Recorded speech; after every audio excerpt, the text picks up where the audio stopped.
That's Great. kind of what I know. And then Yeah. Christian is asking, what's an expected output for an 8 to 10 hour workday? Full paintings versus sketches. How many is a working concept artist expected to output, give or take? I love this because people are wanting to have some measurable result that they have succeeded, which I totally Yes. understand, but at the same time, the company that you work for, like they're not, are they analyzing you on this level? Like, hey, Eytan has to produce a drawing a day, and if he doesn't, we're firing that jerk. I perhaps there are studios like that where they're checking on you to that degree, but I'm fortunate not to work at one of those companies. I can't imagine what that would do for productivity. That would not Yeah, be good. I think I would quit if that was the case. Generally, when you do a painting and you turn it in, it's not done. So it's a weird sort of answer because to say, we generally get 2 to 3 days to do a finished nice painting, right? One of these kind of big production things where it's exciting and fun and beautiful, all that stuff. We get 2 or 3 days, but with revisions, which is everyone takes a look at it and they all have notes for you, that goes up because now they want something else in there. Now they want different colors. They want different style for the characters. So by the end, you've worked on it way longer than you've intended to do it. But generally, your first submission, I feel like, should be in about, you get 2 working days to do it, generally. Mm-hmm.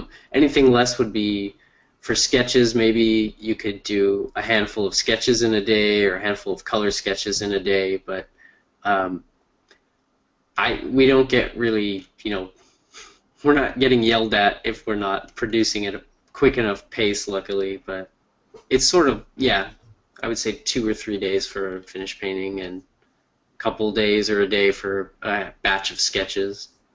All right. And so, of course, the first thing that we have is we just have to impress the people that we want to be working for. So Brian has this question of, do you have any recommendations for doing art tests?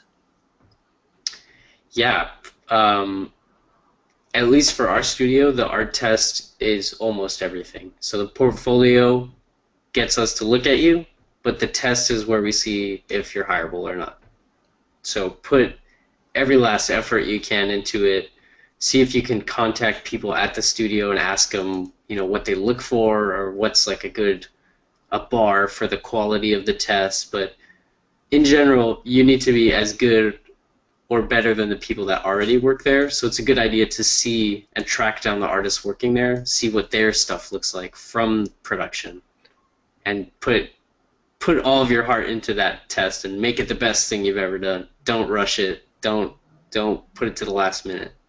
I know a question a lot of students have is the time, because a lot of times when they're assigned art tests, nobody says, get this to me in a week. Yeah. They're just like, here's your art test, and then they're freaking out, like, do I need to give it tomorrow? When do I give it?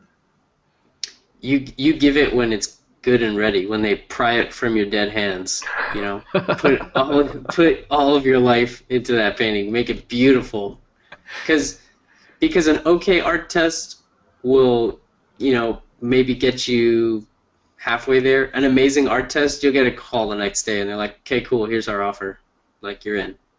Wow, You don't great. want to put out a mediocre art test. If you blow them away with that thing, that's it. You've just proven that you can hang. You can do it. And something you said caught my attention. You said be as good or better, which means Yeah. people are hiring people that are better than them.